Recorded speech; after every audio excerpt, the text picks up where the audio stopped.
അധ്യായം 3. അനന്തരം ശലോമോൻ മിസ്രയീം രാജാവായ ഫറവോനോട് സംബന്ധം കൂടി ഫറവോന്റെ മകളെ വിവാഹം ചെയ്തു. തന്റെ അരമനയും യഹോവയുടെ ആലയവും യെരുശലേമിനു ചുറ്റും മതിലും പണിതു തീരുവോളം അവളെ ദാവീദിന്റെ നഗരത്തിൽ കൊണ്ടുവന്നു പാർപ്പിച്ചു.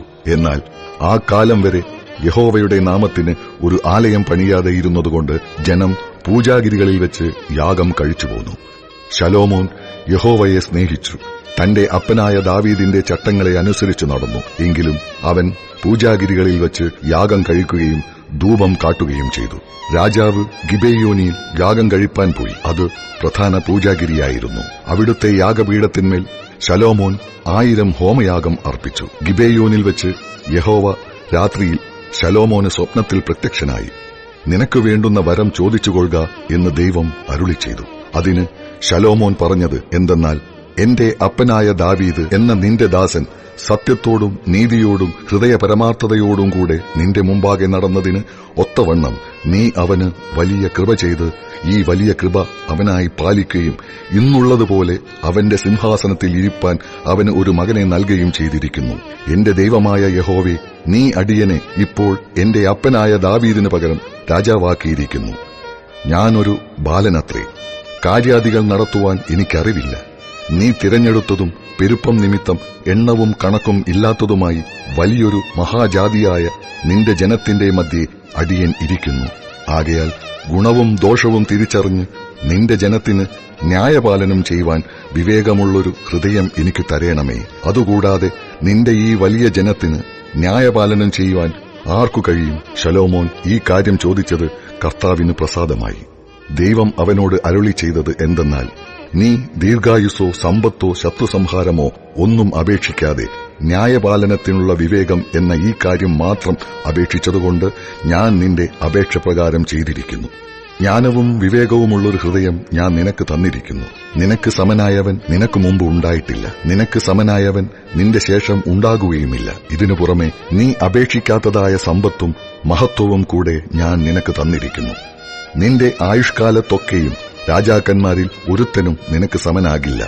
നിന്റെ അപ്പനായ ദാവീദ് നടന്നതുപോലെ നീ എന്റെ ചട്ടങ്ങളും കൽപ്പനകളും പ്രമാണിച്ച് എന്റെ വഴികളിൽ നടന്നാൽ ഞാൻ നിനക്ക് ദീർഘായുസ് തരും. ശലോമോൻ ഉറക്കം ഉണർന്നപ്പോൾ അത് സ്വപ്നം എന്നു കണ്ടു. പിന്നെ അവൻ യെരുശലേമിലേക്ക് മടങ്ങിവന്നു. യഹോവയുടെ നിയമപ്പെട്ടകത്തിന്റെ മുമ്പാകെ നിന്നു. ഹോമയാഗങ്ങൾ കഴിച്ച് സമാധാന യാഗങ്ങളും അർപ്പിച്ചു. തന്റെ സകല ഭൃത്യന്മാർക്കും വിരുന്നു കഴിച്ചു. അനന്തരം വേശ്യമാരായ 2 സ്ത്രീകൾ രാജാവിന്റെ അടുക്കൽ വന്ന് അവന്റെ മുമ്പാകെ നിന്നു. അവരിൽ ഒരുത്തി പറഞ്ഞത്, തമ്പുരാനെ, അടിയനും ഇവളും ഒരു വീട്ടിൽ പാർക്കുന്നു. ഞങ്ങൾ പാർക്കുന്ന വീട്ടിൽ വെച്ച് ഞാൻ ഒരു കുഞ്ഞിനെ പ്രസവിച്ചു. ഞാൻ പ്രസവിച്ചതിന്റെ 3-ാം ദിവസം ഇവളും പ്രസവിച്ചു. ഞങ്ങൾ ഒന്നിച്ചായിരുന്നു. ഞങ്ങൾ 2 പേരും ഒഴികെ ആ വീട്ടിൽ മറ്റാരും ഞങ്ങളോടുകൂടെ ഉണ്ടായിരുന്നില്ല.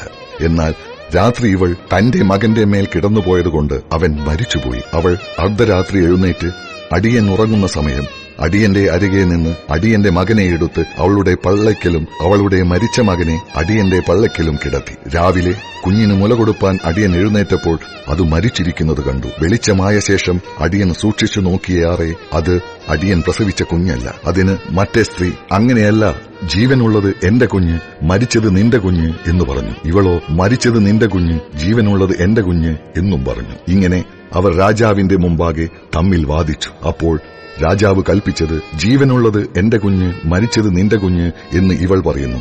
അങ്ങനെയല്ല, മരിച്ചത് നിന്റെ കുഞ്ഞ്, ജീവനുള്ളത് എന്റെ കുഞ്ഞ് എന്ന് മറ്റേവൾ പറയുന്നു. ഒരു വാൾ കൊണ്ടുവരുവിൻ എന്ന് രാജാവ് കൽപ്പിച്ചു. അവർ ഒരു വാൾ രാജസന്നിധിയിൽ കൊണ്ടുവന്നു. അപ്പോൾ രാജാവ്, ജീവനുള്ള കുഞ്ഞിനെ 2ആയി പിളർന്ന് പാതി ഒരുത്തിക്കും പാതി മറ്റേവൾക്കും കൊടുപ്പിൻ എന്ന് കൽപ്പിച്ചു. ഉടനെ ജീവനുള്ള കുഞ്ഞിന്റെ അമ്മ തന്റെ കുഞ്ഞിനെക്കുറിച്ച് ഉള്ളു കത്തുക കൊണ്ട് രാജാവിനോട്, അയ്യോ, എന്റെ തമ്പുരാനെ, ജീവനുള്ള കുഞ്ഞിനെ കൊല്ലരുതേ, അതിനെ അവൾക്ക് കൊടുത്തുകൊള്ളുവിൻ എന്ന് പറഞ്ഞു. മറ്റവളോ, എനിക്ക് വേണ്ട, നിനക്കും വേണ്ട, അതിനെ പിളർക്കട്ടെ എന്ന് പറഞ്ഞു. അപ്പോൾ രാജാവ്, ജീവനുള്ള കുഞ്ഞിനെ കൊല്ലരുത്, അവൾക്ക് കൊടുപ്പിൻ, അവൾ തന്നെ അതിന്റെ തള്ള എന്ന് കൽപ്പിച്ചു. രാജാവ് കൽപ്പിച്ച വിധി ഇസ്രായേലൊക്കെയും കേട്ടു. ന്യായപാലനം ചെയ്യുവാൻ ദൈവത്തിന്റെ ജ്ഞാനം രാജാവിന്റെ ഉള്ളിൽ ഉണ്ട് എന്ന് കണ്ട് അവനെ ഭയപ്പെട്ടു.